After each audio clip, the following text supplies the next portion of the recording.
Cumprimento a todos com a paz do Senhor. Sejam bem-vindos ao segundo trimestre de 2020 da Escola Bíblica Dominical. Hoje, domingo 5 de abril de 2020. Nossa nova lição, agora do segundo trimestre, é a Igreja eleita, redimida pelo sangue de Cristo e selada com o Espírito Santo da promessa. Comentarista, pastor Douglas Batista.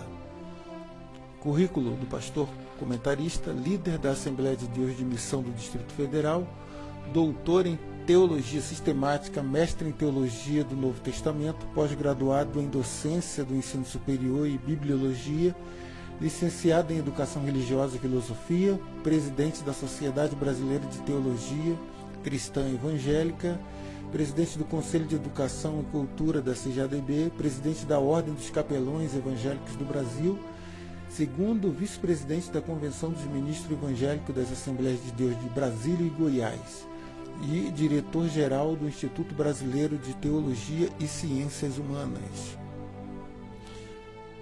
Nossas 13 lições desse trimestre. 1.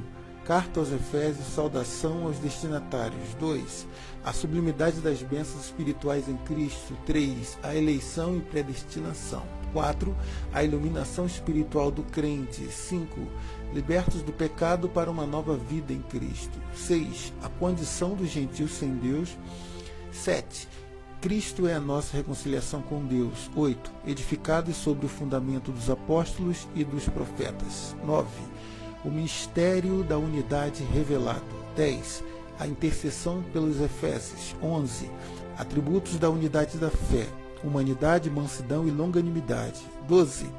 A conduta do crente em relação à família. E 13. A batalha espiritual e as armas do crente. Nossa lição de hoje é a lição 1 de 5 de abril de 2020. Título: Carta aos Efésios, saudação aos destinatários. Texto áureo: A vós graça e paz da parte de Deus, nosso Pai, e da do Senhor Jesus Cristo. Efésios capítulo 1, versículo 2.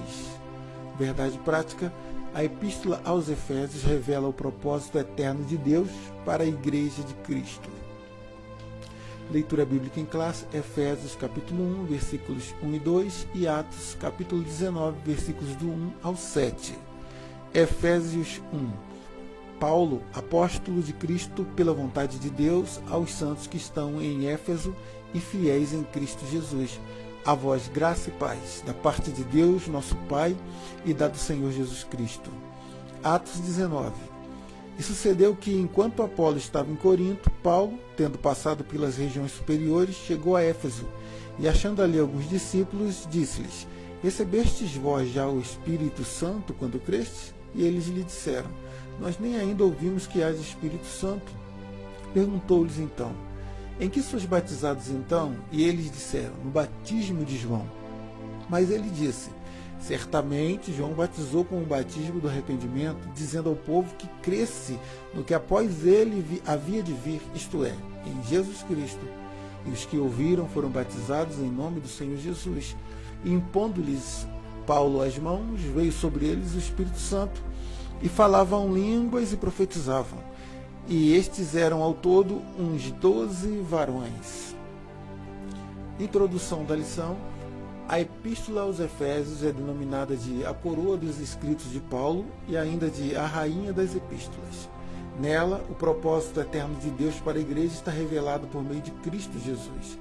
Nesta lição, estudaremos os aspectos introdutórios e as principais abordagens doutrinárias da Epístola. Durante esse estudo, o conteúdo da Epístola deve nos levar à adoração a Deus e ao aperfeiçoamento de nossa vida cristã.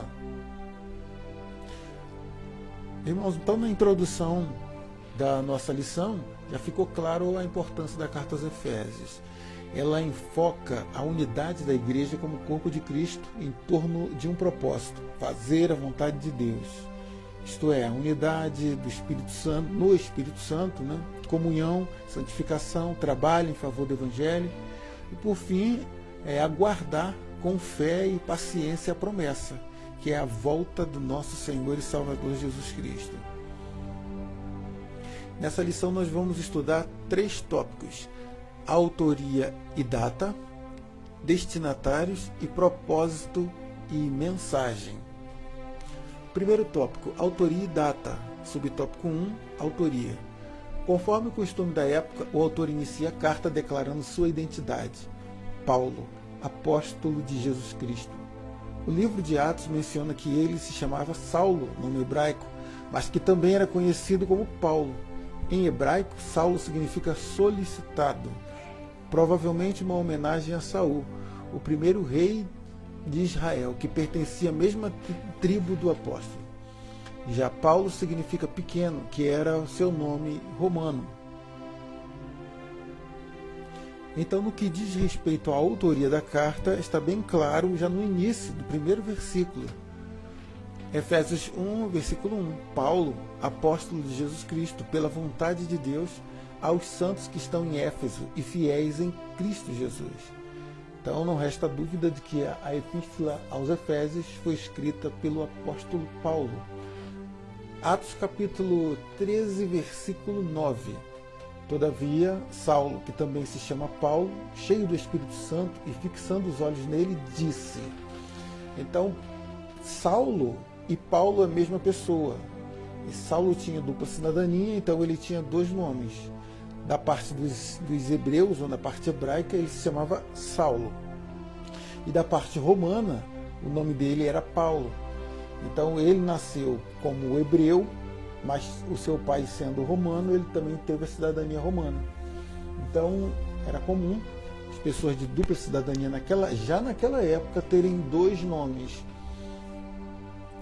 Muitos acreditam que Saulo foi transformado em Paulo por Deus, mas a palavra de Deus ela mostra que não foi isso que aconteceu. Atos 9, versículo 4 diz o seguinte: E caindo em terra ouviu uma voz que lhe dizia: Saulo, Saulo, por que me persegues? Então Deus chamou ele pelo nome dele de nascença, Saulo, um nome hebraico. Subtópico 2. A assinatura apostólica. Nas 13 cartas de sua autoria, o apóstolo se identifica como Paulo, nunca como Saulo, provavelmente por considerar o nome mais apropriado para evangelizar o mundo gentílico. Outro detalhe relevante é a reivindicação de sua autoridade apostólica, com a ressalva pela vontade de Deus, isto é, não escolhido por homens. Então, Saulo ele deu prioridade para o nome romano Paulo devido à função que ele abraçou, a chamada dele, pregar para os gentios.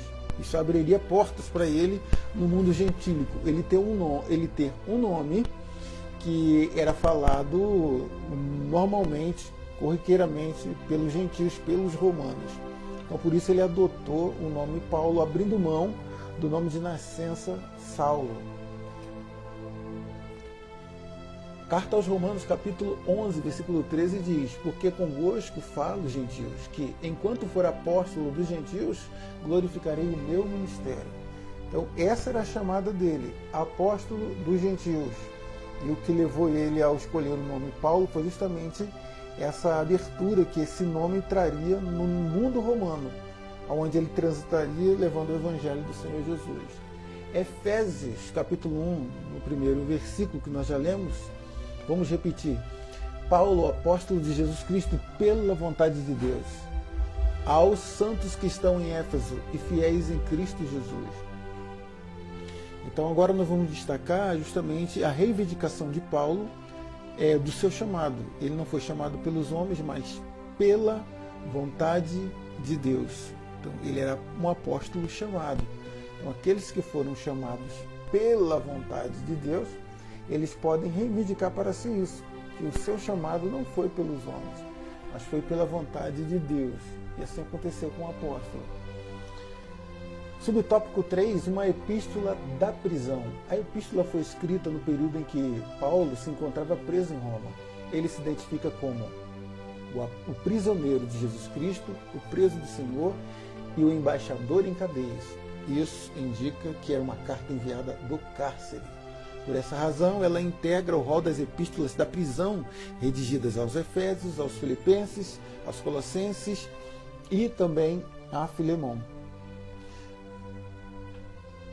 Então, o fato de Paulo estar na prisão não impedia ele de pregar o Evangelho.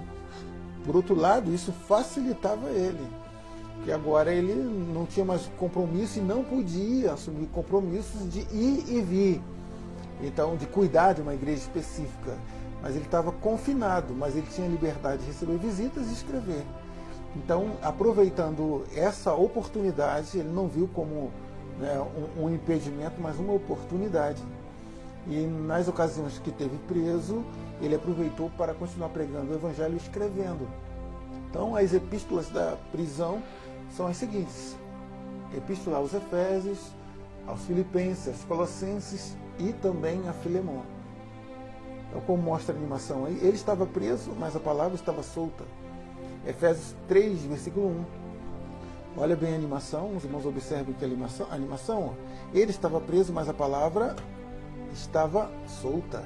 Por esta causa, eu, Paulo, sou prisioneiro de Jesus Cristo, por vós, os gentios. E a palavra seguiu para a igreja, né? Para todas as igrejas chegou até nós. Efésios 4, versículo 1. Rogo-vos, pois eu, o preso do Senhor, que andeis como é digno da vocação com que fostes chamados. Então ele se considerava o preso do Senhor, e isso com muita alegria. Isso era uma questão de honra para ele. Efésios 6, versículo 20, pelo qual sou embaixador em cadeias, para que eu possa falar livremente como me convém falar. Ou seja, eu sou um embaixador que estou preso, mas eu posso pregar livremente, eu posso falar livremente, eu posso me expressar, eu posso enviar a mensagem do Senhor através dessas cartas, que aconteceu com a igreja em Éfeso. Subtópico 4, data. De acordo com Atos, após realizar 3 viagens missionárias e implantar igrejas na região do Mediterrâneo, Paulo esteve em prisão domiciliar por cerca de 2 anos, entre 60 e 62 depois de Cristo aproximadamente.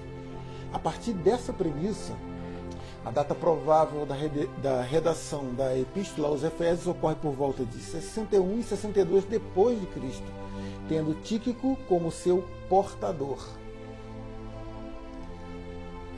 Eu quero passar para os irmãos agora a relação, né, das viagens de Paulo com as suas datas aqui respectivas. A primeira viagem missionária ocorreu entre 46 e 47 depois de Cristo, a segunda de 49 a 51 depois de Cristo, terceira viagem de 52 a 57.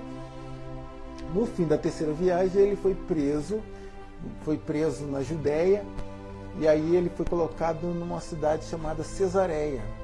E essa cidade ficava perto da costa da Judéia, e ali ele ficou por 2 anos. Isso aconteceu de 57 a 59, depois ele apelou para o tribunal de Roma, para César. Isso aconteceu de 60 a 62, mais 2 anos. Então, em Cesareia, o nome que foi dado à cidade porque foi em homenagem a César, o imperador, ele ficou numa prisão em que ali ele podia normalmente também se expressar através de cartas. Mas ele não podia permanecer ali por mais tempo, além desses 2 anos, porque no final desses 2 anos, ele descobriu uma trama dos judeus para tirar sua vida. Então ele apelou para o Império Romano para que fosse julgado em Roma, uma vez que um cidadão romano, coisa que ele era, né, possuía cidadania romana, não era lícito que um cidadão romano fosse julgado por judeus. Atos 28, versículo 30, diz o seguinte: e Paulo ficou 2 anos inteiros na sua própria habitação que alugara e recebia tantos quanto viu vê-lo, aqui já na prisão de Roma. Então ele poderia, naquele local, se expressar normalmente. Aqueles que quisessem visitar ele, também isso era permitido. Mais uma referência, Efésios 6, versículo 21, diz: ora, para que vós também possais saber dos meus negócios e o que eu faço, Tíquico, irmão amado e fiel, ministro do Senhor, vos informará de tudo. Ou seja, o correspondente que levaria carta em mão seria Tíquico, né? Além de outras informações pessoalmente, da parte de Paulo, para a sua igreja em Éfeso. Vamos então ao tópico 2, destinatários. Subtópico 1, a cidade de Éfeso. fundada por volta de 1050 a.C., tornou-se um centro político, comercial e religioso da Ásia Menor, atual país da Turquia. Era uma cidade litorânea, cujo porto desaguava no mar Egeu. Sua rua principal era pavimentada em mármore com colunas trabalhadas em ambos os lados. Era considerada uma metrópole com cerca de 500 mil habitantes. Tinha o maior anfiteatro do mundo, com capacidade para 25 mil espectadores. Próximo dali ficava o estádio com a pista de corridas e a arena, onde ocorriam as lutas entre animais selvagens, como entre homens e animais. Então aqui é uma foto aqui das ruínas da Éfeso atual, né? Claro, não é nem sombra da Éfeso da época de Paulo. Então, com uma população considerável, 500 mil habitantes. Na época de Paulo, Éfeso era muito rica e ela tinha a condição de maior cidade portuária da Ásia Menor. Uma cidade que ela ostentava muitos prédios públicos importantes, ginásios, esporte, banhos públicos, além de ter o templo de Artemis, ou Diana, né? Deusa Diana, que esse templo era uma das 7 maravilhas do mundo antigo. Então era uma coisa impressionante, a Éfeso da época do apóstolo Paulo. Eu coloquei aqui um mapa, onde a gente pode observar a Éfeso, e aqui na frente da cidade de Éfeso, o mar Egeu. Então, essa cidade de Éfeso era considerada como a capital de Roma na região da Ásia, dada a sua grande importância. Aqui uma foto das ruínas da rua principal, toda de mármore, com as colunas nas laterais. E agora também uma foto do imponente anfiteatro de Éfeso. Olha que impressionante, a capacidade de 25 mil espectadores. Para os irmãos terem uma ideia, aqui em Belo Horizonte, o Mineirão ele tem capacidade para 62 mil pessoas. Então, esse anfiteatro aqui era metade de um estádio, né? Ele era assim, um semicírculo. Se fosse completo, chegaria a aproximadamente 50 mil já naquela época.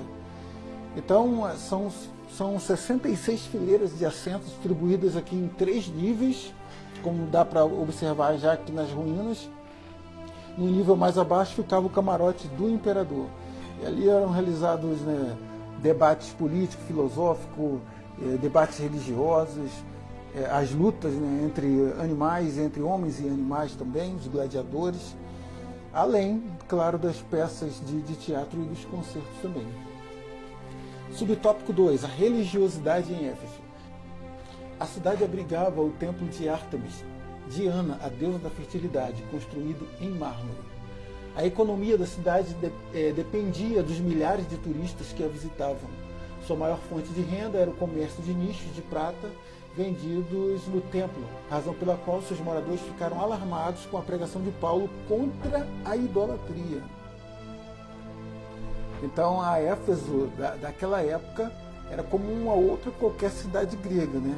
Muito dada à luxúria e também à idolatria. Vamos ver aqui em Atos capítulo 19, versículo 26, o que diz a palavra. E bem vedes e ouvis que não é só em Éfeso, mas até quase em toda a Ásia. Este Paulo tem convencido e afastado uma grande multidão, dizendo que não são deuses o que se faz com as mãos, que são palavras dos artesãos daquela época, os que viviam da religiosidade e da idolatria. Então Paulo, com a sua palavra do evangelho contra a idolatria, estava trazendo um transtorno econômico para a cidade, com certeza.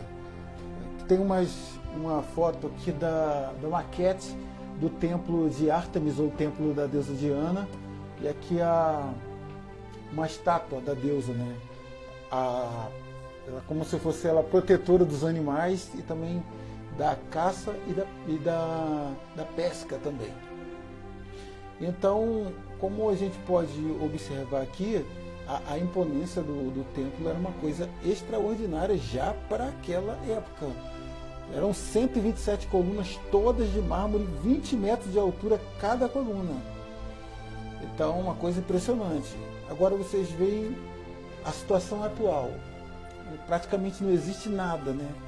Depois de sucessivos terremotos, saques, o templo foi completamente destruído, né? Aqui só tem algumas colunas aqui erguidas, que foram erguidas pelos arqueólogos alemães no século XIX. Do que foi o templo da deusa Diana, só restam isso nos dias de hoje. Subtópico 3. A Igreja de Éfeso. Paulo evangelizou a cidade e seus arredores durante 3 anos. Quando chegou a Éfeso, o apóstolo encontrou 12 discípulos, os quais batizou nas águas e conduziu a receber o batismo no Espírito Santo. Em seguida, evangelizou os judeus na sinagoga por um espaço de 3 meses. E como alguns judeus resistiram ao evangelho, voltou-se para os gentios, pregando num salão alugado na escola de Tirano. Em Éfeso, Deus usou Paulo poderosamente, a igreja crescia, pois até os lenços e aventais do apóstolo foram usados para curar os enfermos e expulsar os demônios. Grandes líderes da igreja também passaram por Éfeso. Apolo ministrou ali, foi instruído por Priscila e Áquila. Timóteo também foi designado para pastorear na cidade. E segundo Irineu, bispo grego do primeiro século, o apóstolo João também liderou a igreja.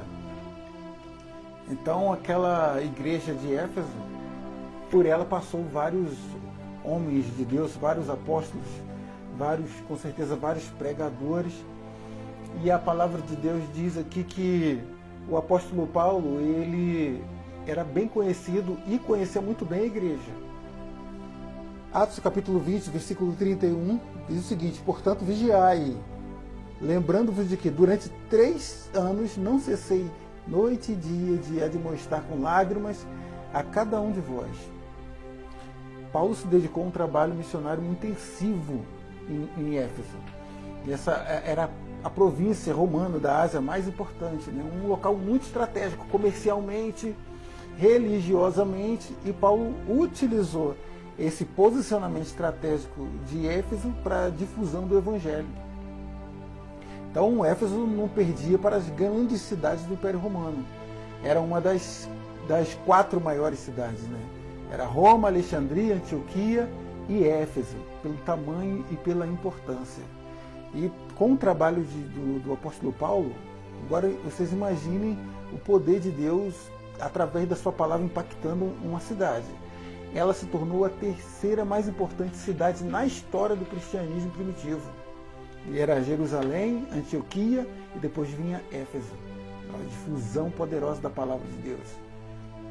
Atos 19, versículo 5 até o 7.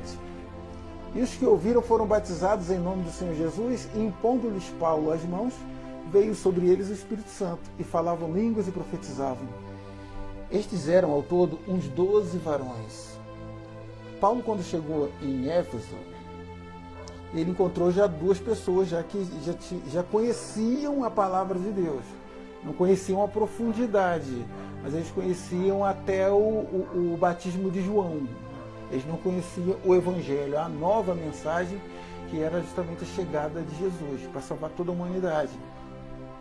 Então, a partir desses 12, né, e depois de 2 anos, ele conseguiu alcançar praticamente toda a cidade, 500 mil habitantes, naquela cidade de Éfeso, só na cidade de Éfeso. E desses 500 mil, uma boa porcentagem deram crédito à mensagem. Acredita-se que a comunidade cristã em Éfeso, ela teria cerca de 50 mil pessoas. Imagine agora uma igreja composta, né, de 50 mil pessoas. Então, a palavra de Deus ainda continua aqui na referência, em Atos capítulo 19, versículo 8. Diz assim, ó: e entrando na sinagoga, falou ousadamente por espaço de 3 meses, disputando e persuadindo-os acerca do reino de Deus. Onde o apóstolo chegava, a primeira coisa que ele fazia era procurar a sinagoga. Aconteceu isso em Damasco, em Antioquia da Pisídia, em Icônio, em Bereia, em Corinto. E em Éfeso não foi diferente. Ele foi direto para para a sinagoga para poder pregar o evangelho, trazer as boas novas. E aquilo foi uma coisa muito radical, porque o judeu, naquela época, ele era muito conservador, e ainda é hoje, imagine na época de Paulo. Então eles ouviram aquela novidade, mas depois eles começaram a resistir. Uma mensagem que não fazia muito sentido para eles. Judeu e gentil colocados em pé de igualdade, então aquilo era inaceitável para um judeu tradicional. Então Paulo, pela resistência deles, Paulo ele preferiu se retirar e pregar em outro local. E aí isso está relatado em Atos 19, versículo 9. Mas, como alguns deles se endurecessem e não obedecessem, falando mal do caminho, esse caminho aqui ele fala dos cristãos e do próprio Senhor Jesus, né? Jesus ele disse, eu sou o caminho, a verdade e a vida. Então o caminho era o próprio Senhor Jesus, a mensagem e também os cristãos que o seguiam. Né? Então, falando mal do caminho perante a multidão, retirou-se deles e separou os discípulos, disputando todos os dias na escola de um certo tirano. Então ele foi para um outro local e levando os seus discípulos, aqueles que creram. E a palavra diz o seguinte, em Atos 19, verso 11 e 12. E Deus, pelas mãos de Paulo, fazia maravilhas extraordinárias, de sorte que até os lenços e aventais se levavam do seu corpo aos enfermos, e as enfermidades fugiam deles, e os espíritos malignos saíam. Então, analise bem aqui a narrativa de Atos dos Apóstolos, aquilo que ocorria em Éfeso é uma coisa surpreendente para nós ainda nos dias de hoje. Uma coisa ímpar.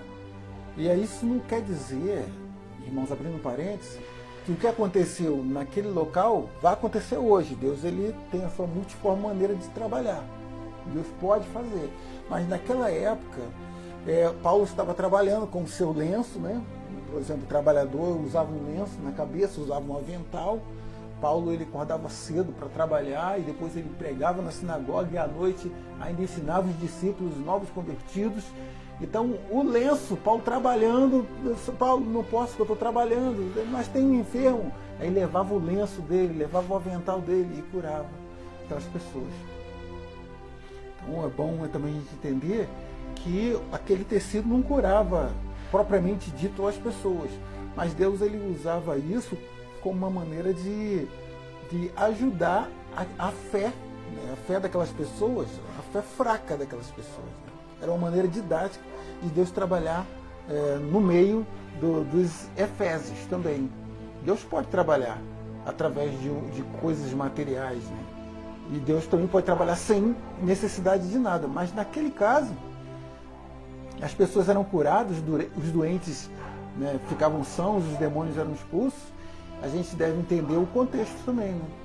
O contexto onde Paulo pregou em Éfeso, ocorriam muitos atos proféticos, muitas coisas palpáveis que eram comuns às pessoas, né? Então era uma forma didática e não dogmática. Aquilo ali não era para servir de base para o Evangelho, mas era uma maneira de Deus ensinar aquelas pessoas através daquilo que eles conheciam. É também importante dizer que em nenhum momento a igreja primitiva usou desse recurso para auferir, né, dinheiro, ganhar dinheiro, fazer campanha, vender lenço, vender avental. Não, de maneira nenhuma. Que é o que muitos fazem hoje, né, no cenário das igrejas neopentecostais. E lançam mão desse versículo para dizer, não, no passado aconteceu isso, então nós estamos fazendo. Só que no passado eles não usavam isso para um comércio financeiramente, né? Para comercializar. Subtópico 4, a saudação epistolar. A saudação é a mais breve dentre todos os escritos de Paulo e ele se dirige aos santos e fiéis em Cristo, isto é, aqueles que foram separados e consagrados para ser a propriedade exclusiva de Deus. Paulo os cumprimenta com as palavras graça e paz, uma expressão que lembra o favor gratuito e imerecido de Deus. Quanto aos destinatários, a maioria dos intérpretes, eles consideram que a epístola era uma carta circular destinada aos cristãos, de maioria gentílica, das muitas igrejas da Ásia, proveniente de Éfeso. a metrópole mais importante daquela região.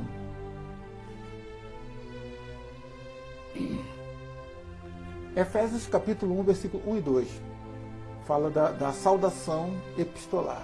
Paulo, apóstolo de Jesus Cristo, pela vontade de Deus, aos santos que estão em Éfeso, e fiéis em Cristo, a vós graça e paz, da parte de Deus nosso Pai e da do Senhor Jesus Cristo. Então a saudação de Paulo mostra aos Efésios quem ele é e a quem ele escreve. Eu sou Paulo, estou escrevendo para vocês.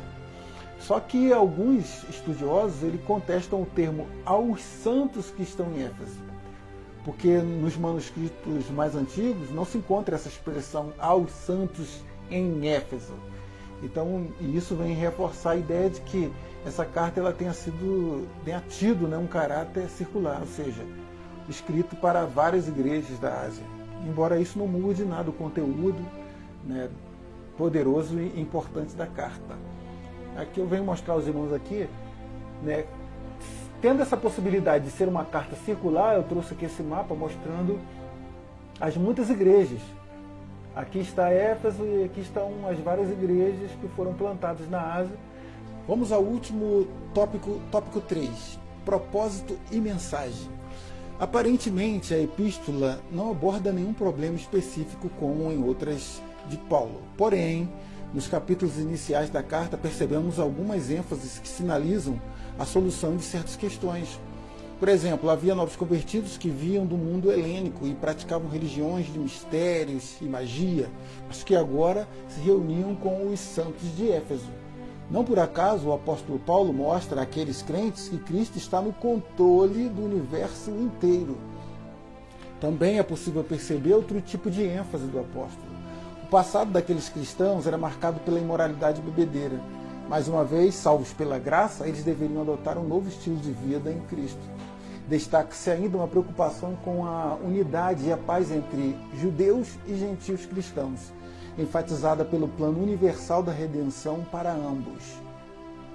Sob essas premissas, então, podemos considerar que uma das intenções do autor aos Efésios era a de atender às múltiplas necessidades da igreja numa perspectiva pastoral. Com isso, a carta é apontada por estudiosos como o tratado teológico sobre a igreja, o corpo de Cristo. Então, o propósito da carta de Paulo era um propósito não de resolver questões pontuais dentro da igreja, mas sim estabelecer normas gerais, né? Uma vez que os gentios eles começavam a serem aceitos no plano da salvação e se juntando aos judeus e trazendo do seu passado muitas práticas que agora eram reprovadas. Então eu quero colocar aqui algumas situações ligadas ao misticismo que eram próprios dos gregos e que inclusive ultrapassaram as épocas e chegaram até nós. Aqui eu quero mostrar para os irmãos aqui um amuleto, né? O olho grego. E a utilidade dele é contra a inveja e energia negativa. Ele era utilizado nas religiões, né, islâmicas e nos países daquela época, como a Grécia, Irã, Armênia. Eles acreditavam que esse objeto tinha o poder de absorver as energias negativas, né, e protegia as pessoas contra a inveja, o olho gordo. Uma outra também prática mística que nasceu na Grécia e naquelas regiões seria a utilização da ferradura para afastar o azar e trazer a sorte. Também considerado um amuleto poderoso desde aquela época, porque era feito de ferro e eles acreditavam que esse elemento podia proteger as pessoas contra o mal. O ferro protegia as pessoas. E além disso, o formato da ferradura lembrava a lua crescente e para eles era um símbolo de fertilidade e também de prosperidade. Outra prática mística é a de entrar com o pé direito. Com certeza os irmãos já ouviram muito e as pessoas se dão muito a essa prática hoje ainda. Eles fazem isso para trazer sorte. Naquela época, quando ocorriam grandes festas, os anfitriões eles pediam aos convidados que entrassem na casa com o pé direito.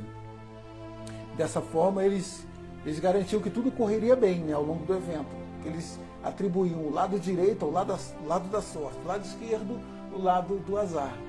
Então, se alguém estivesse caçando uma revoada de pássaros, saísse da direita para a esquerda, era sinal de azar. Mas saísse da esquerda para o lado direito, era um sinal de sorte durante aquela caça. Então, tudo isso chegou até nós e muitas outras coisas eram o objeto do combate de Paulo. Então, esse aí era o propósito de Paulo também. Referência, Efésios capítulo 1, versículo 21. E acima de todo principado e poder e potestade, domínio e de todo nome que se nomeia, não só neste século, mas também no vindouro. Aqui o apóstolo Paulo, ele fala de Jesus Cristo, que Deus colocou ele no centro, deu a ele poder, deu a ele domínio, e sobre tudo, e sobre todas as coisas, em todos os tempos. Ou seja, era uma maneira de que eles entendessem que eles tinham que largar todas as práticas que eles antes praticavam, aquilo que eles faziam, e se voltar somente e crer unicamente, exclusivamente em Jesus Cristo. Então era uma maneira de Paulo falar para eles que eles tinham que deixar todas as práticas místicas do passado e crer única e exclusivamente em Jesus Cristo. Eu quero também trazer uma curiosidade para os irmãos. Em Brasília, em frente ao Supremo Tribunal Federal, tem uma estátua, que essa estátua, inclusive, é uma estátua de uma deusa grega, a deusa Têmis. Então, essa deusa Têmis, ela geralmente é representada com os olhos vendados, com uma balança na mão, né? E ela é também tida como a deusa da justiça, a protetora, né, da lei e da ordem e também dos oprimidos. Uma outra prática que Paulo precisava também combater era justamente a vida deles de bebedeira, de dar-se ao vinho. Muitos acreditam aqui, os estudiosos, que a Grécia Antiga, ela também é conhecida como a Era do Vinho. Eu quero trazer aqui Efésios capítulo 2, versículo 2, Paulo falando para a sua igreja: em que noutro tempo andaste segundo o curso deste mundo, segundo o príncipe das potestades do ar e do espírito que agora opera nos filhos da desobediência. Ou seja, no outro tempo vocês traziam isso dentro de vocês, né? Tanto a idolatria como também a permissividade.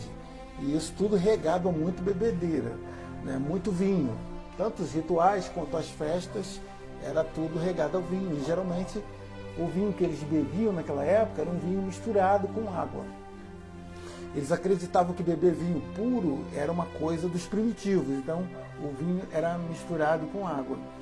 E eles chegavam ao requinte de, no inverno, guardar a neve para utilizar no verão essa neve como se fosse uma raspadinha, né, e colocar dentro do vinho para poder beber o vinho fresco. E eles guardavam a neve no chão, enrolada em palha, né? E eles conseguiram, assim, praticamente uma tecnologia para manter a neve refrigerada por um bom tempo, para poder utilizar elas posteriormente no verão. Mais uma referência, Efésios capítulo 2, versículo 14. Porque ele é a nossa paz, o qual de ambos os povos fez um, e derribando a parede de separação que estava no meio. Paulo, ele agora também, ele age também numa divisão que era muito clara naquela época. O judeu, ele desconsiderava o gentil. O gentil, ainda que fossem os dois cristãos, mesmo dentro da igreja, era considerado um cristão de segunda classe, porque não era um judeu nem judaizado e também não era um judeu de nascença. Então Paulo vem trazer essa mensagem dizendo que ele, Cristo, é a nossa paz. E ele fez, através do ato da morte, da cruz, através da cruz, ele quebrou, na verdade, a separação dessa parede que havia. E naquele momento eles faziam parte de um só corpo. A mensagem, subtópico 2.